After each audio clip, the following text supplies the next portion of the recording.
one of the things that we covered last time was the decoder. And sometimes that can be called, you might see it also referred to as a demultiplexer.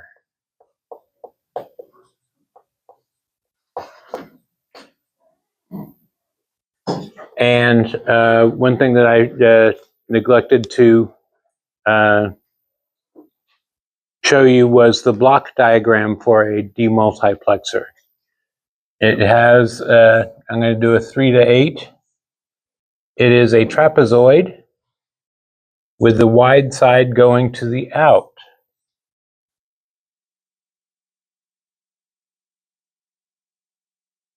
So that's a 3 to 8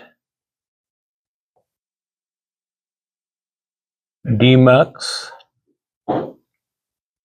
or decoder.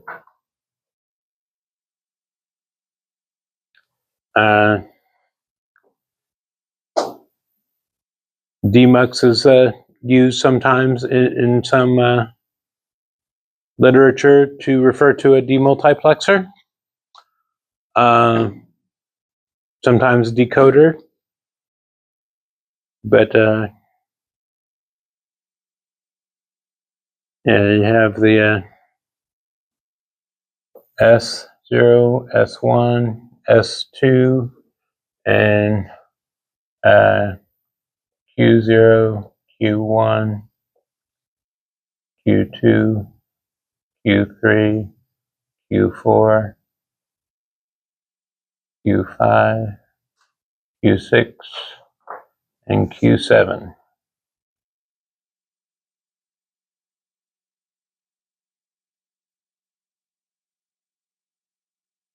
So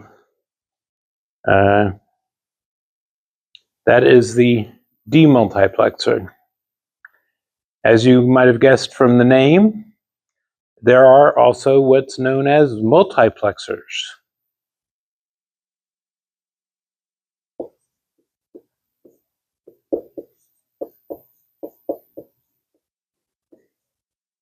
And the block diagram for it is a trapezoid going the other direction. So we'll do the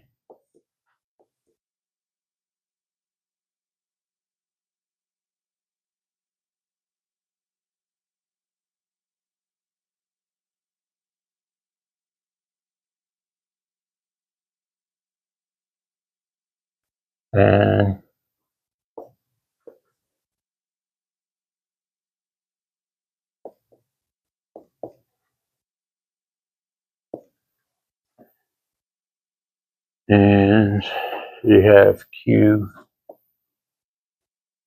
for your output. That is the block diagram for that.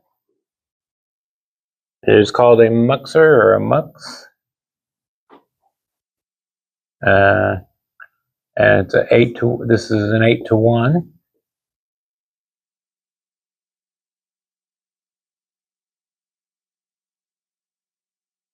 And in its most simple form, it is, I'll do a 4 to 1 for sake of simplicity on the board. You have, no. Your 4 inputs, your 2 select lines,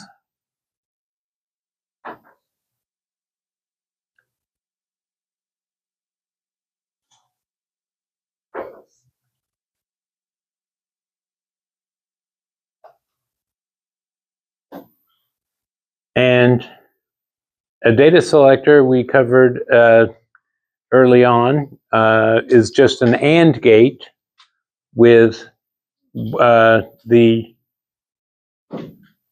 input. If that line is supposed to be selected, the two or one or two or however many other selection lines are raised high, and then it will follow the data line coming in.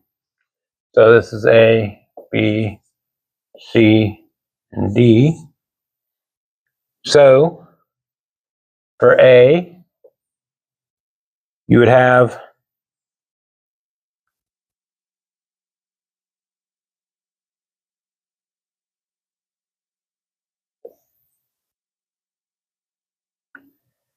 the two S0 and S1. You would have those be 0, inverted those to be 1s, and with these two inputs as 1s, the output of this AND gate will follow A.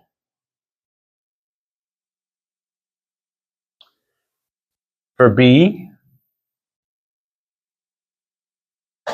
you would have S0 and not S1, S1.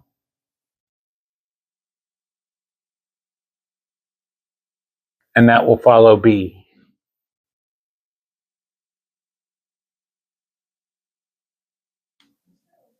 Yeah. That's the input.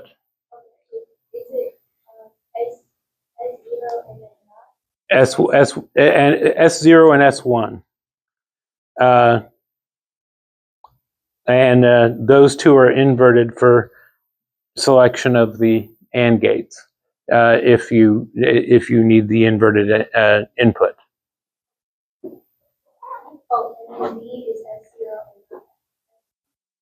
Yes, B is whatever data is on B, and S0 and not S1. So it would be a 1, 0 in the S0 and S1 bits to select B as your output. C would be not S0 and S1.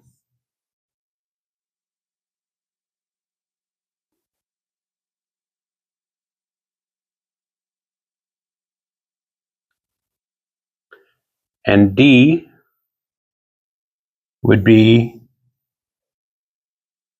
S0 and S1.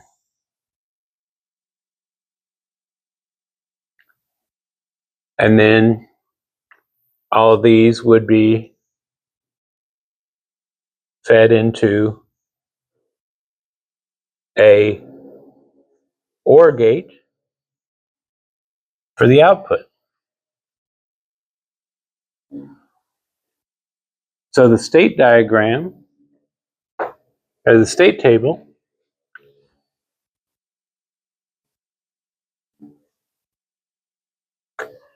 with S0,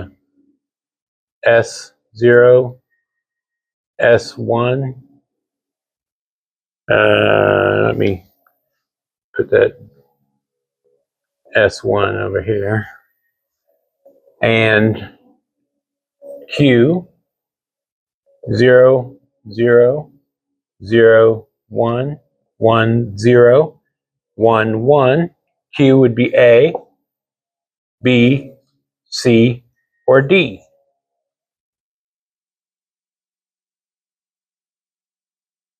It would follow A, B, C, or D.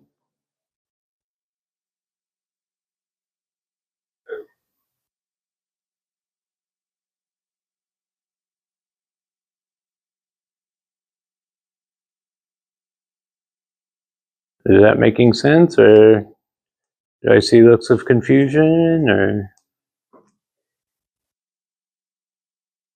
that you're basically using AND gates to select your inputs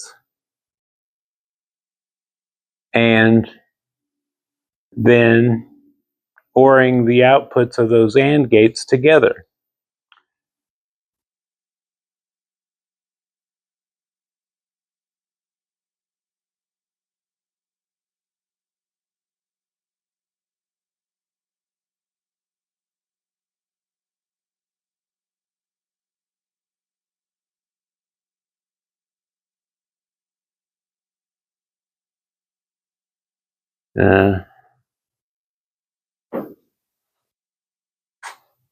Another way of looking at this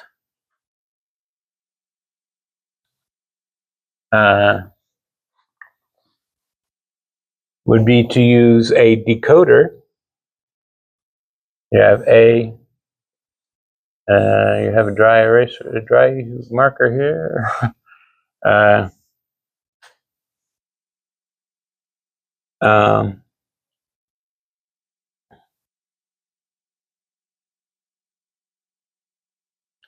2 to 4 decoder.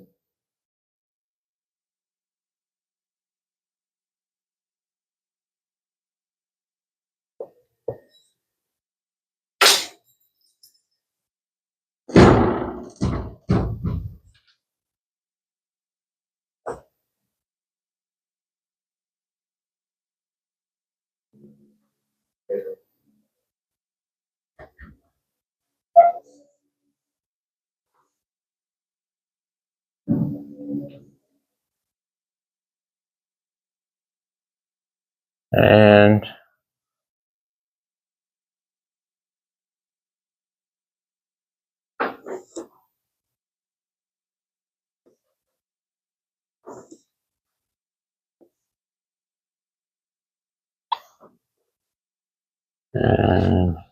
S0, S1, A, B, C, and D.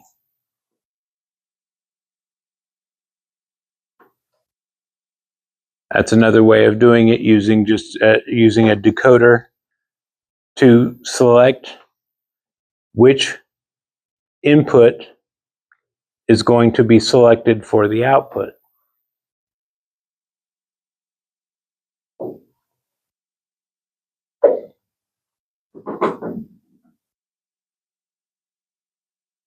So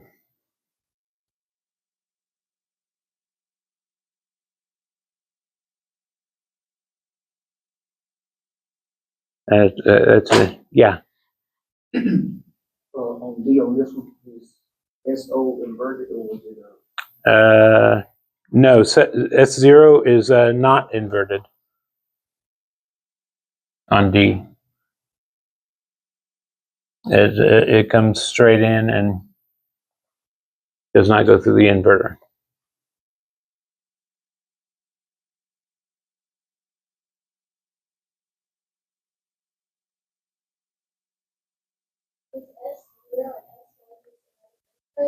Yes, they're the selection inputs. They select a binary number is input into S0 and S1 to select output 0 or input 0, input 1, input 2, or input 3.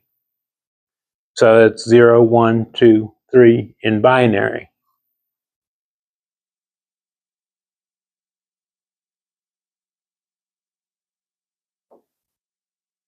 Likewise, if you had S0, S1, S2, it would be a binary number from 0 to 7.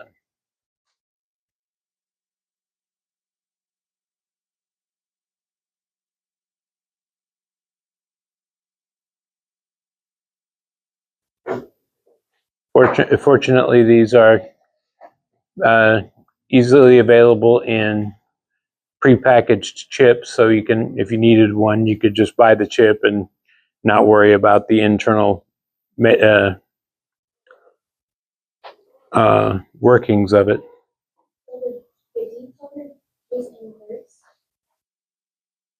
The decoder is the demultiplexer, where it selects one of these 3 or 4 lines based on the based on the binary number on S0 and S1.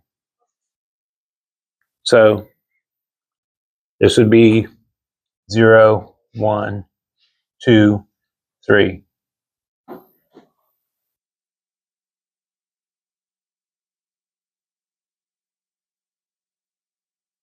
And these act as a selection for these particular AND gates,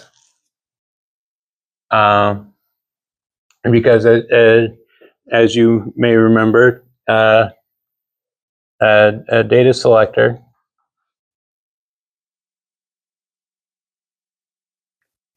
is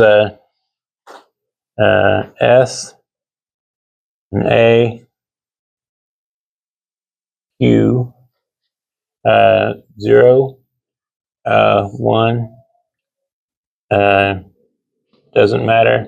That's going to be 0, 1, 1, 1. Come on.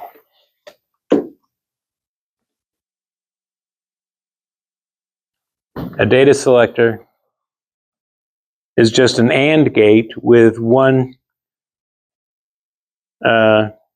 input designated as the selection line, the selection input.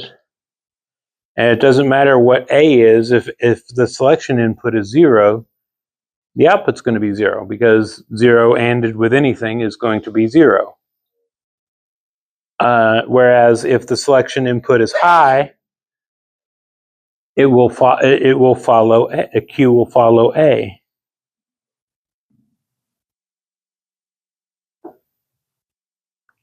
Yeah. So that's what you got going on here. If this selection line is high and A is high, I will go out the OR gate.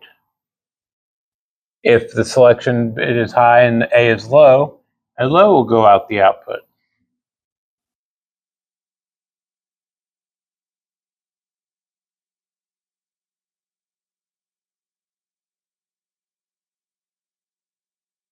So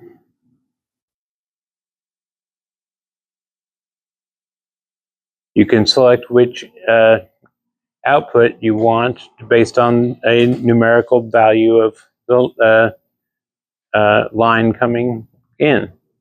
Yeah. Yes, Q 0. Yeah. I'm sorry?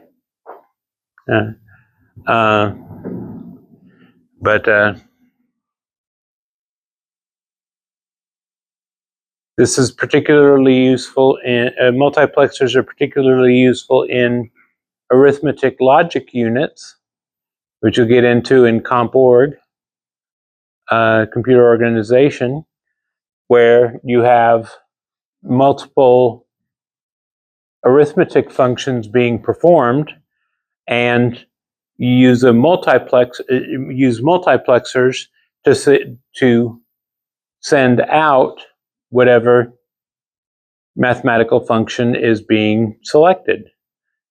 It's selected using binary in the selector, and say this is addition, this is subtraction, this is multiplication, this is division. You want addition, you have S0 and S1 be 0. You want addition or subtraction, you send O1. Multiplication, 1, 0. Division, 1, 1. But that's a common use for that sort of thing. Also, if you have a processor with a limited number of inputs, and you have a lot of inputs coming into a processor, you can multiplex the inputs, so you can use just one line, or 3 lines in this case. One for the input and 2 for the selection of which input you want to receive.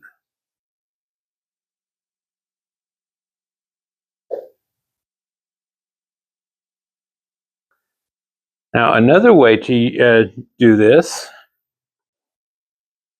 might be even a little bit easier, is I believe 1 or 2 class sessions ago, I introduced the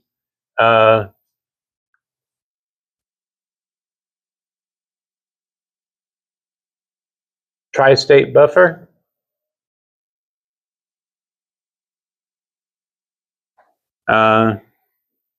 Which has the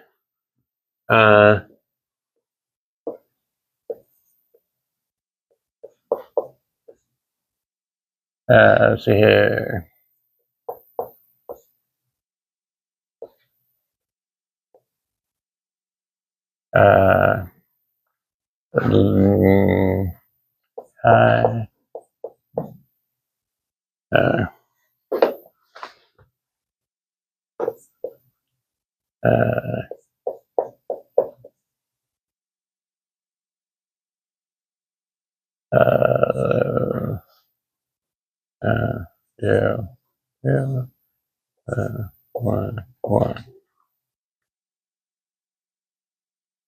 Where you have the high impedance state as an option. If you have the enable bit high, Q is like it's not connected to anything. So what you can do with this is use this as a data selector as well. You have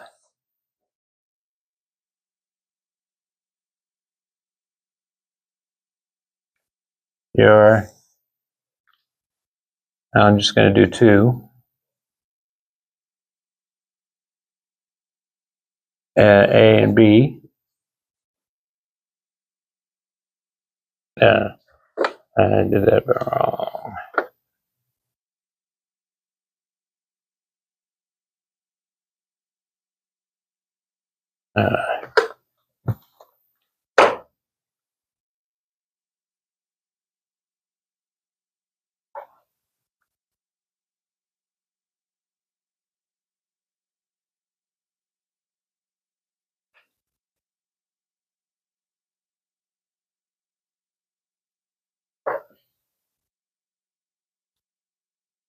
Where you have your data selector, select which tri-state buffer to select, and that goes to your output.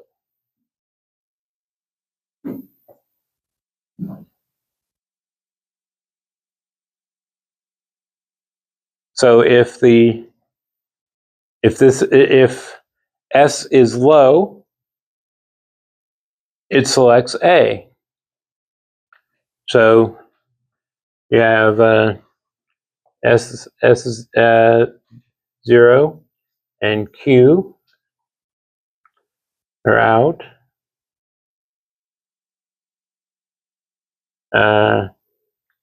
Low, out follows A. High, out follows B.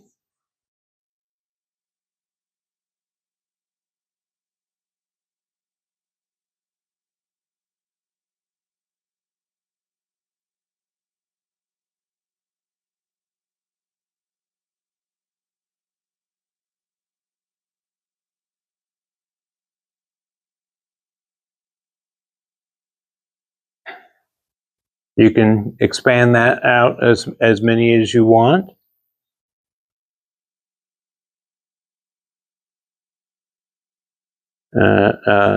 Just add a selection line. Add 1 selection line to this, and you could have 4 inputs. So say you have S0 and S1 into a demultiplexer.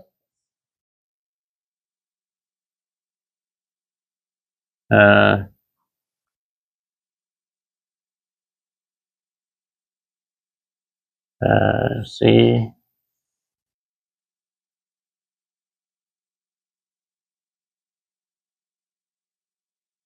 and D.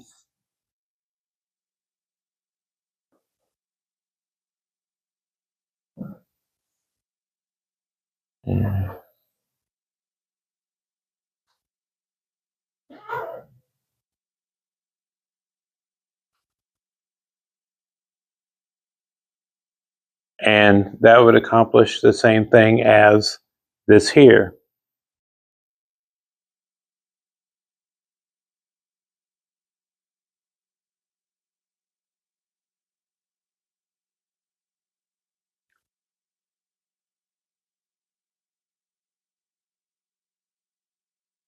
But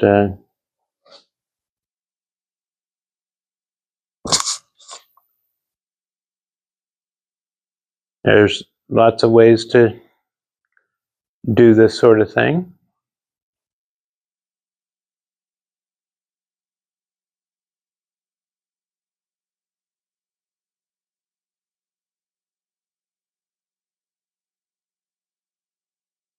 And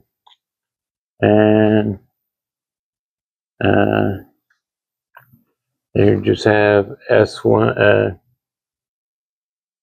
S1, high, low, high, high, and your state diagram would be like so for the for that as well.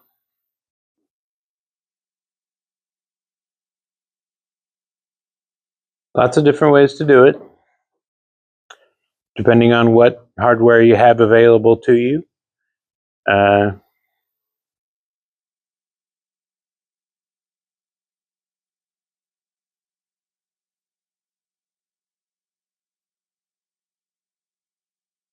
At the principle is the same. Yeah.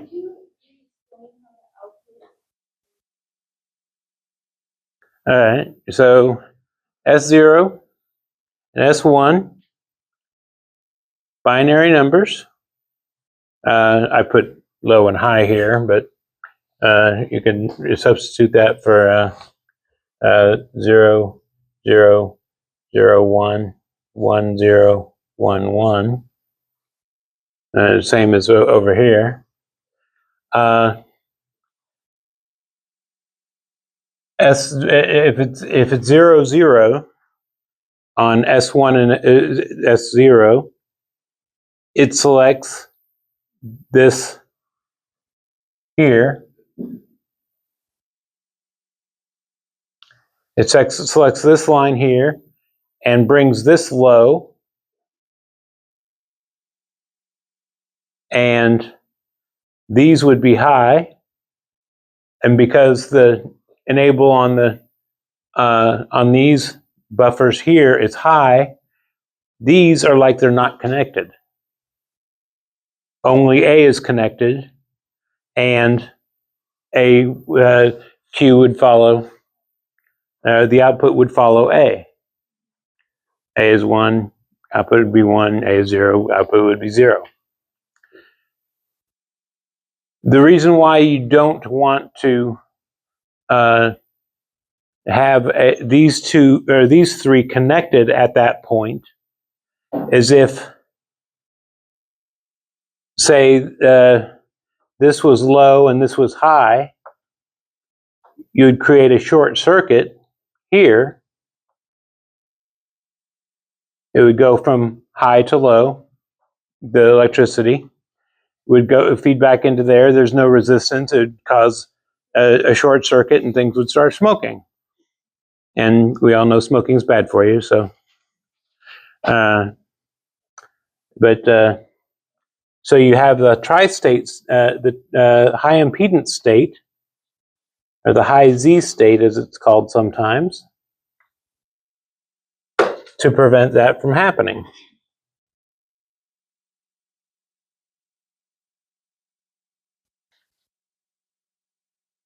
So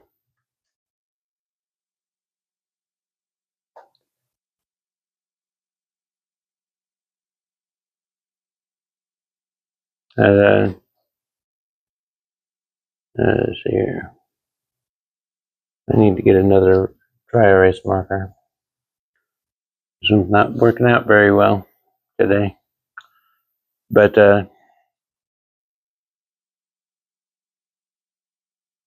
any other questions? Anybody not entirely clear on these? Or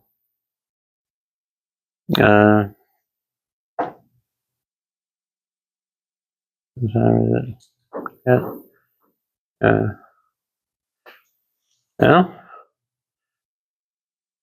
I just wanted to make sure I included the tri-state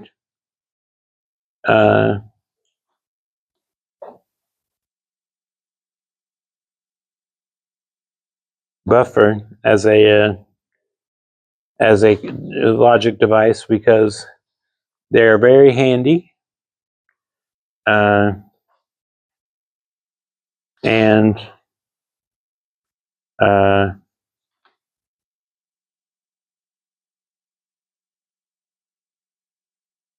they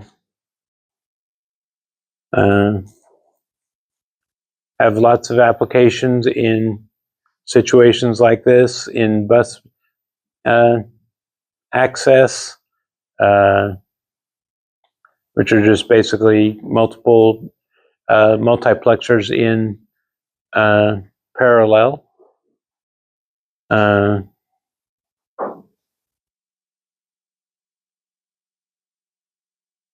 If there's no more questions, I think we can wrap it up for the day.